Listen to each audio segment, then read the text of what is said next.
holidays are coming in hot, which means it's exactly the right time to get the gamer in your life their dream gift, especially if that gamer is you. But gamers, they're a fussy bunch, and with infinite combinations that you could pick from for a gaming PC, it is easy to get overwhelmed. Well, good news, everyone!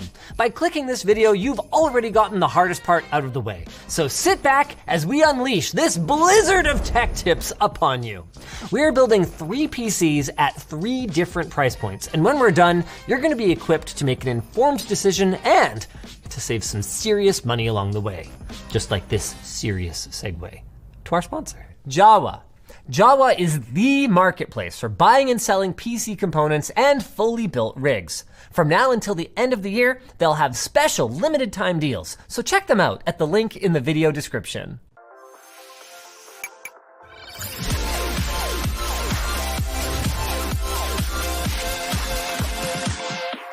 First up on today's Holiday Express is $500 station. Now, one option is to turn to the second-hand market, like our PS5 killers.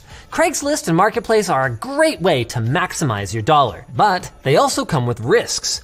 No takebacks on person-to-person dealings could burn you today, and no warranty could burn you tomorrow. So I don't blame anyone for choosing something like our Game Today machine that includes discrete graphics at a very appealing price.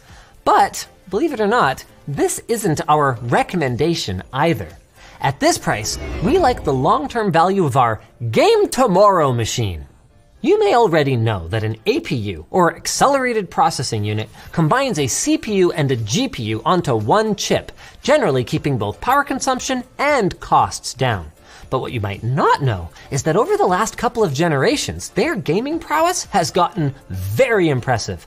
And the Ryzen 5 8600G is capable of playing even modern titles in HD while leaving us with enough budget to build an upgrade-friendly platform that we can take with us for years to come. AMD's current AM5 socket has some really solid options for entry-level motherboards these days. A-series chipsets used to be A for avoid, but now they come with support for memory overclocking and PCI Express Gen 4, the latter of which is particularly important because our APU limits any future GPU upgrades to just 8 lanes. RAM is gonna cost us around $60 if we're targeting the DDR5 price to performance sweet spot, $40 for an entry-level case, around $40 for a 500 gig Gen 4 SSD, and then one area where we're going to need to overspend a little is our power supply. We like these 2 units from Corsair and EVGA for around $65. Either one will give us the headroom we need to add a performance tier GPU later on down the line. But they both come with some compromises. While every power supply we're recommending today was able to go from 0 to 110% load multiple times without issue, these particular units performed poorly for output ripple. It's not likely to kill anything, and it probably won't cause problems for a system at this price point, but if you want a little bit of extra peace of mind, you can spend an extra $20 or so on one of these units that tested better while still fitting in our budget.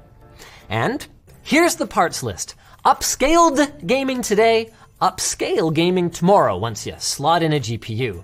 Maybe we should have called this the Merry Christmas, now wait for your birthday machine.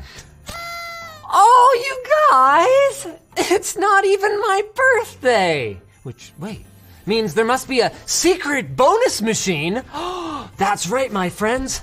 We've got an all new price point for our holiday guide this year. We've got the Game Hard machine, an $800 rig that will run modern games at 1440p right now, as long as you don't mind being locked out of some future upgrades.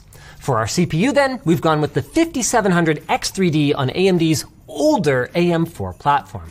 That means no future CPU upgrades, but being honest, I think it's gonna be a few years before that really starts to sting anyway, and it frees us a lot of budget for our GPU.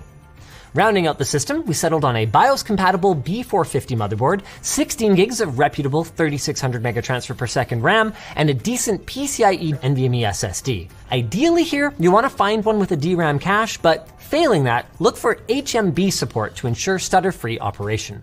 We settled on this case, but it's worth noting that deals in this price bracket can tend to be pretty volatile, often changing on Tuesdays for some reason, so be ready to be a little flexible on that. Now for this build, and all the ones that are still coming.